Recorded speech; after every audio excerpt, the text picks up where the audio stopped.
जय कामगार, जय संविधान साथियों।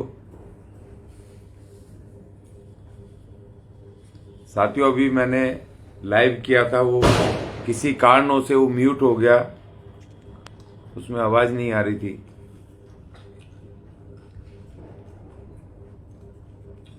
आज एंटी मलेरिया कामगारों के पास मैं गया था, उनके समर्थन में दिल्ली नगर निगम के हेडक्वार्टर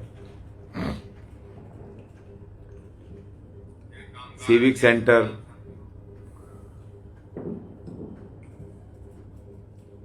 और उनका समर्थन किया। वो साथी बहुत ही अनुशासन के साथ, बहुत ही शांतिपूर्वक तरीके से, कानूनी तरीके से अपनी हड़ताल को कर रहे हैं पिछले 22 दिनों से।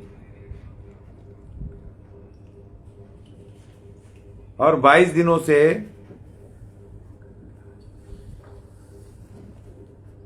दिल्ली नगर निगम का मेयर, दिल्ली नगर निगम के कमिश्नर, दिल्ली के एलजी साहब, दिल्ली की मुख्यमंत्री, उनको बिल्कुल कुछ नहीं पड़ी है। वो बेचारे, उन्होंने कामगारों ने नंगे होके भी अपना विरोध दर्ज कराया। उन्होंने काली दिवाली मनाई, दिवाली भी नहीं मनाई उन्होंने।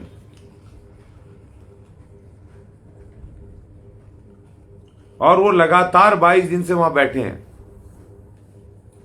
और ये मांग उनकी अचानक नहीं है कि अचानक उन्होंने मांग की और वो आकर के हड़ताल पे बैठ गए, ऐसा नहीं है। पिछले 10 साल से लगातार वो अपनी मांगों के समर्थन में वो सरकार, अपने एमसीडी अधिकारियों से चर्चा कर रहे हैं। बहुत बार प्रोसीडिंग्स हैं, उनकी मीटिंग्स हुई हैं, लेकिन उन अधिकारियों ने 10 साल से उनकी बात नहीं सुनी।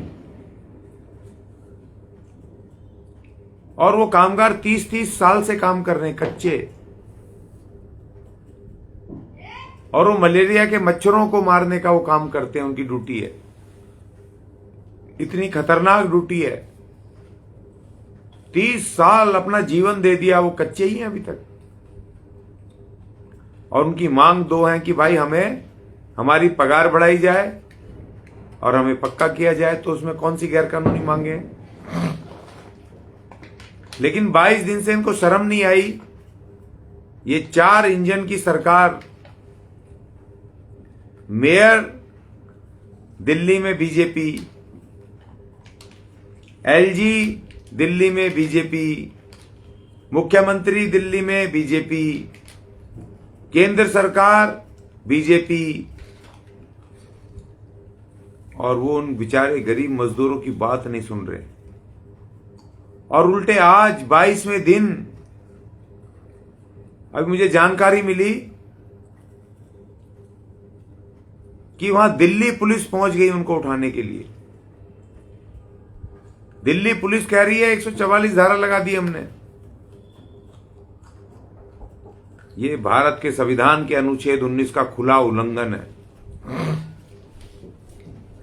मैं आज वहां गया था, मैंने देखा पुलिस के बैरिकेड लगे हैं, वो साइड में सड़क के कोने पर वो बैठे हुए हैं पिछले 22 दिन से।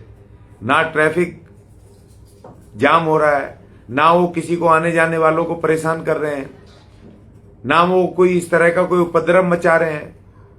वो अनुशासन के साथ, शांतिपूर्वक तरीके के साथ, पूरे कानूनी तौर तरीकों को मानते हुए, फॉलो करते हुए वो वहां पर बैठे हैं अपनी मांग के समर्थन में।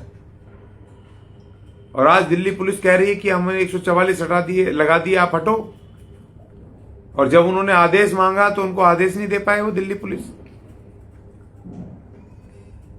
मतलब भारतीय जनता पार्टी अब ये कहने लग गई है कि आप खुले रूप से दिल्ली की राजधानी में गुंडागर्दी करोगे आपकी पुलिस के द्वारा।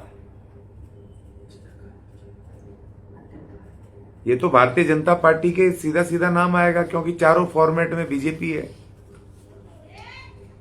बहुत बार धरने प्रदर्शन किए हमने, बहुत सारी हड़तालें, धरने प्रदर्शन किए, लेकिन ऐसा तो कभी नहीं हुआ।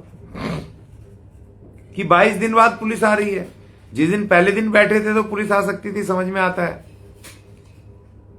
अगर वहां बैठे हैं वो वहां पर धरने पर हड़ताल करके, तो पुलिस को इन्फॉर्मेशन दी होगी तभी तो बैठे हैं। नहीं तो दिल्ली के मेन गढ़ में कनॉट प्लेस के पास मिंटो रोड पे सिविक सेंटर, एमसीडी का हेडक्वार्टर, वहां कोई 1 घंटा नहीं बैठ सकता वहां पर इस तरीके से। और पुलिस आज आके कह रही हमने 144 लगा दी। भाई कौन है ये मजदूर, ये हैं कौन? ये भारत के नहीं है क्या? ये एमसीडी के कामगार नहीं है? 30-30 साल की सेवाएं दी इन्होंने, और आज आप इनको ऐसे हटाओगे? ऐसे नहीं हटने देंगे। दिल्ली पुलिस का ये कृत्य घोर निंदनीय है, गैर संवैधानिक है। ये भारत के नागरिकों के ऊपर, उनके संवैधानिक अधिकारों के ऊपर कुठाराघात है, हमला है सीधा। ये तानाशाही है। मैं इसकी कड़े शब्दों में निंदा करता हूं।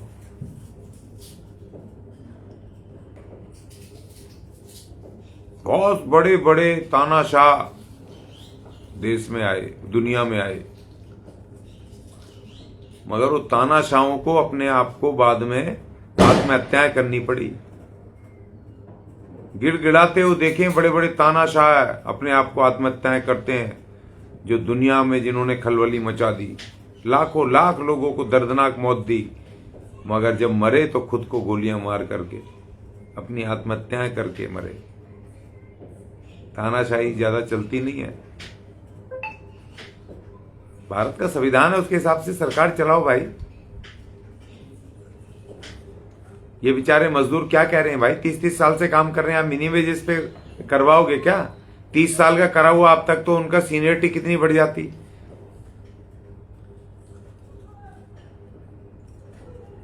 अब वो अपना अधिकार मांग रहे हैं, आने वाली पीढ़ी के लिए वो लड़ रहे हैं, तो कौन सा बुरा कर रहे हैं भाई?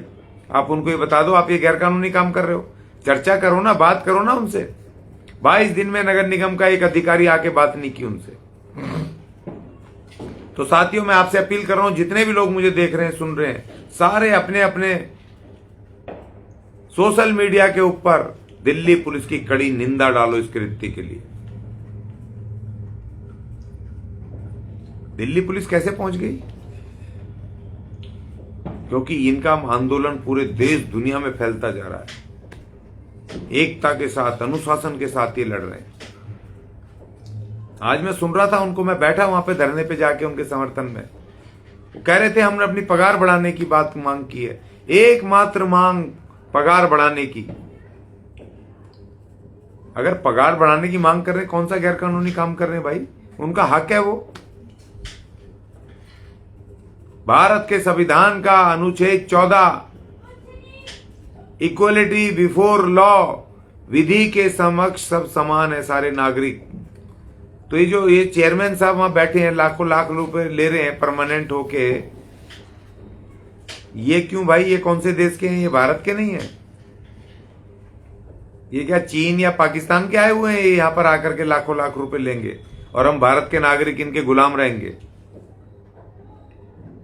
हम ठेके पे रहेंगे, बहुमत नागरिक कच्चे रहेंगे वर्षों बरस, और ये अधिकारी ये पक्के होकर के और हमारे ऊपर तानाशाही करेंगे, गुंडागर्दी करेंगे, हमारे अधिकार मारेंगे। तो अनुच्छेद 14 का क्या होगा भाई? भारत का अनुच्छेद, बाकी संविधान का अनुच्छेद 14 और आर्टिकल अनुच्छेद 19, ये हमें महाशक्ति देते हैं कि एक नागरिक को, और दिल्ली पुलिस ने इन दोनों का ही उल्लंघन किया आज।